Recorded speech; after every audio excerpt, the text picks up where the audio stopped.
Radio free Rohingya.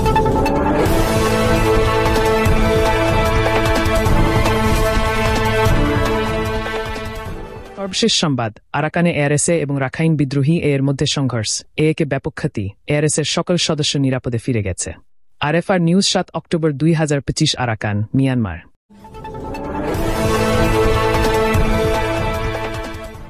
গতরাতে Arakan এলাকার মংডুয়ের কাছে আরাকান রোহিঙ্গা সালভেশন আর্মি এআরএসএ এবং রাখাইন বিদ্রোহী সংগঠন আরাকান আর্মি এএ এর মধ্যে তীব্র সংঘর্ষ ঘটে। সূত্র অনুযায়ী সংঘর্ষটি তখন শুরু হয় যখন এআরএসের মুজাহিদগণ এর একটি ঘাঁটিতে আকস্মিক হামলা চালায়, যেখানে এর বহু সদস্য নিহত ও আহত হয়। স্থানীয় প্রত্যক্ষদর্শীদের বরাতে জানা যায়, সংঘর্ষ চলাকালীন গুলির শব্দ ও বিস্ফোরণের আওয়াজ কয়েক ঘণ্টা ধরে শোনা যায়, ফলে এলাকা জুড়ে আতঙ্ক সৃষ্টি হয়। তবে এআরএসের সকল সদস্য নিরাপদে তাদের ঘাঁটিতে ফিরে গেছে এবং তাদের কোনো প্রাণহানির খবর পাওয়া যায়নি।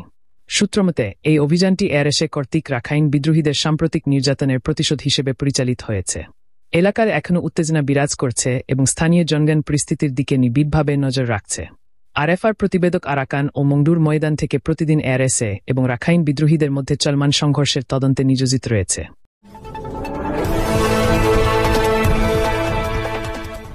আরএফআর মিডিয়া সর্বদা আরাকানের মাটির বাস্তব অবস্থা পর্যবেক্ষণ করে যাচ্ছে। আরও বিস্তারিত তথ্য ও হালনাগাদ খবরের জন্য আরএফআর মিডিয়ার সাথে যুক্ত থাকুন।